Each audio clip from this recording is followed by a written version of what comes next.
قیام پاکستان اس انتھک اور لازوال جدوجہد کا نام ہے جس کی تکمیل کے لیے خطے کے لاکھوں مسلمانوں نے اپنے پیاروں کی قربانیاں دی اور جدائی کے غم سہے۔ انہی میں شامل اداکار محمد کبھی خان کا خاندان بھی ہے جو کھوکھرا پار سے پاکستان آیا اور پشاور میں سکونت اختیار کی۔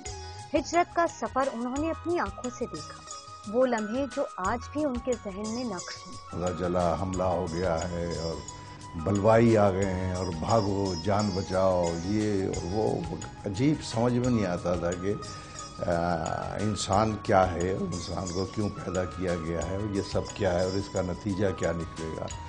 قربانیاں تو اتنی دی کہ شمار نہیں کیا جا سکتا۔ آنکھوں میں محسن آنسوؤں پر بند باندھنا مشکل ہو گیا۔ ماضی کی یادوں کو روندی آواز میں بھگوتے ہوئے کبھی خان کہتے ہیں کہ ان کے والدین نے بتایا کہ پاکستان بن گیا ہے، اب ہم وہاں جائیں گے۔ ہر چیز قربان کر کے جو آتا ہے وہ بڑے حوصلے اور ہمت کے ساتھ آتا ہے اور بڑی امیدوں کے ساتھ آتا ہے۔ سب کچھ تو لٹ گیا تھا، کس کے ساتھ کیا کیا ہوا یہ تو اسکرین پر بیان بھی نہیں کیا جا سکتا۔ میں کیسے کہہ سکتا ہوں کہ چھوڑیں، اب بہتری کا سوچیں بس۔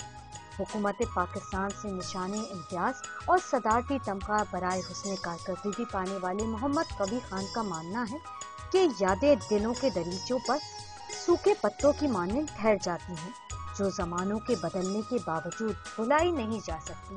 کیمرہ مین محمد نبیل کے ساتھ نصرت وسیع، ڈان نیوز، کراچی۔